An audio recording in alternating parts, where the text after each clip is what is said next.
session is not so much about divorce in a sense as it is about exceptions. It's about the question of remarriage and so on.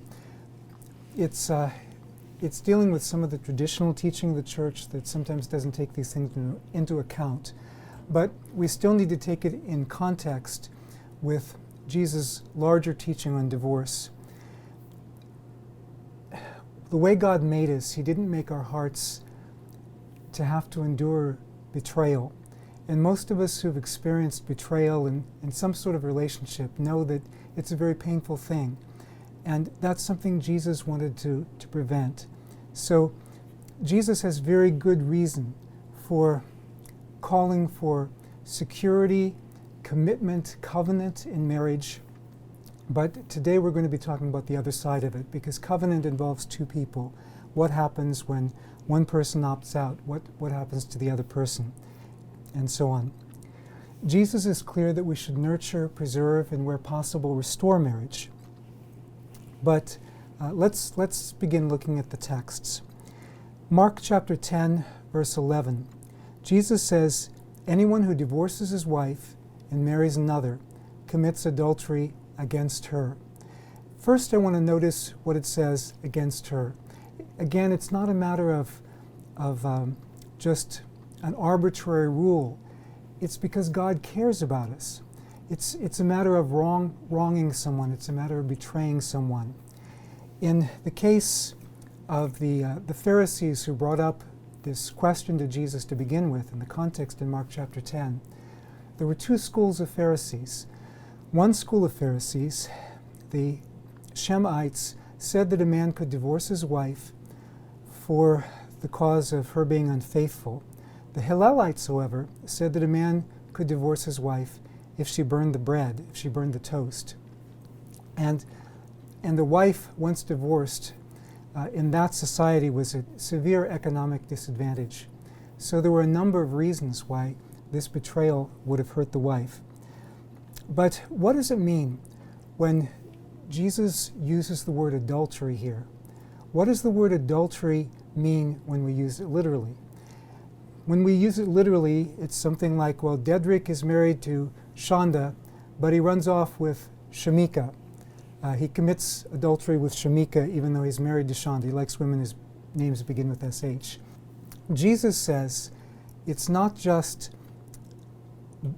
adultery if he's married to Shonda and sleeps with Shamika. He says it's also adultery if he divorces Shonda and marries Shamika. The question here is Jesus using adultery literally, or is he using it hyperbolically? Now that's an important question, because when you go through Jesus' teachings, he uses hyperbole so often that somebody who just automatically dismisses the possibility that he's using hyperbole here needs to spend, I think, more time reading Jesus' teachings. But Jesus often uses hyperbole. He uses hyperbole in the very context of one of these divorce sayings. Also, we have exceptions that are noted in the New Testament, and also the very context of this particular divorce saying leads us to believe that this is hyperbole. Hyperbole is rhetorical overstatement, a graphic way of making your point, but not meant to be taken legally, literally, in all respects. So we need to look at the context of this. Jesus often used hyperbole. That can be easily illustrated. Most of his early followers didn't move literal mountains. Most Pharisees didn't gulp down a camel whole. And it was pretty hard to squeeze not just a rich person, but anybody, like a camel getting through the eye of a needle. Some of those actually were hyperboles that were known within the culture, and some cases Jesus is using hyperbole that wasn't already known in the culture. In Matthew 5:32, Jesus talks about remarriage being adultery, talking about faithfulness to your marriage. But the very context of that includes some hyperbole.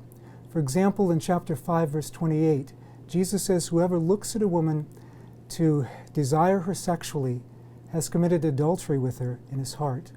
And I usually tell my students, I know that none of you have done this, because if you had, I'm sure you would have followed the the remedy that's specifically stated for this in the text. In the next few verses, it goes on to say that if you have a problem with this, then you should rip your eye out. And since my students normally have both of their eyes, I understand that they've probably never committed this. No, we understand that this is hyperbole. It's a graphic way of driving home the point. And Jesus drives home the point in a graphic way in this case also. In John chapter 4 and verse 18, Jesus doesn't say to the woman at the well, you were married once and you've been living with 5 men since then. He says, you've been married 5 times and you're not married to the person with whom you're living now. Now, of course, we can say, well, he didn't mean that literally. Well, we can say that, but in one case or the other, he doesn't mean it literally. We can't take both sayings completely literally. We have to decide which one is meant completely literally. In Matthew 5:32 and 19:9, Jesus makes an exception for the innocent party. If the wife has been committing adultery with someone, then the man is free.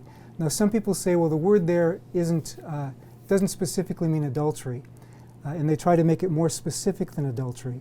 But in fact, the Greek term that's used there is broader than adultery, and there's nothing in the context that limits it to something narrower than adultery. So for the cause of the other person breaking the covenant, it's permitted. But if the innocent party is no longer married to the guilty party, how, pray tell, can the guilty party still be married to the innocent party? That would suggest to us that this is hyperbole, that marriage is not something we should dissolve, but it doesn't mean that it's something that's ontologically impossible to dissolve. It's like not saying that if the other person dissolves it, you are not free. Also, Paul cites this saying of Jesus in 1 Corinthians 7 and applies it to normal situations, but then he has to deal with an exceptional situation, an extreme kind of situation. What happens if the other person isn't following the teaching of Christ, they're not a believer, and they leave? And under Greek and Roman law, either party had the right to divorce, and the other person couldn't stop it. So Paul says, what happens if the other person walks out of the marriage? In chapter 7 and verse 15, Paul says the believer is not under bondage in such cases. Now, in the context of divorce, which this is, in divorce contracts, that always meant that the person was free to remarry. To not be under bondage meant freedom to remarry. So in 1 Corinthians 7:15, explicitly, given the way the Greek language works in the specific context of divorce contracts, Paul is saying that the believer who has been wronged, who's the innocent party, is free to remarry. And I suspect that there may be analogous kinds of situations today that didn't come up, that Paul had to address in that letter, which would be something like physical abuse and so on.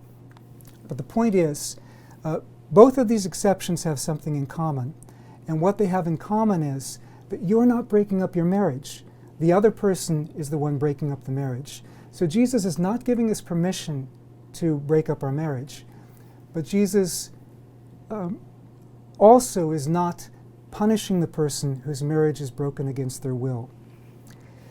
Also, the context of the verse that we started with, Mark chapter 10 and verse 11, the context in Mark chapter 10 and verse 9, what God has joined together, let no one put asunder. If what Jesus really meant was you can't put it asunder, that if you pretend to put it asunder, it's just adultery, then he said the wrong thing here. Because here he doesn't say that it's impossible to break it apart. Rather, he gives us a command that we should not break it apart.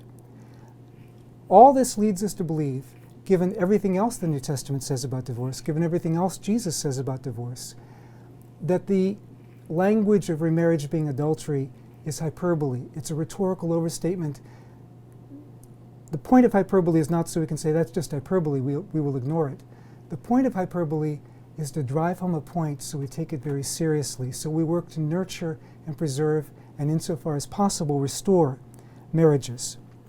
The narrowness of the explicit exceptions reminds us that Jesus wants us to value and be committed to marriage. At the same time, sometimes churches have abused those who are the innocent parties. remember what Jesus said. He said, Moses allowed you to divorce because of the hardness of your heart. You missed the point of what it was about. And I think sometimes by proof texting a verse here and a verse there from Jesus, not taking them in the larger context of what Jesus actually said, sometimes because of the hardness of our hearts, we take the innocent person that Jesus was defending and we become their oppressors, just like the person who's betrayed them.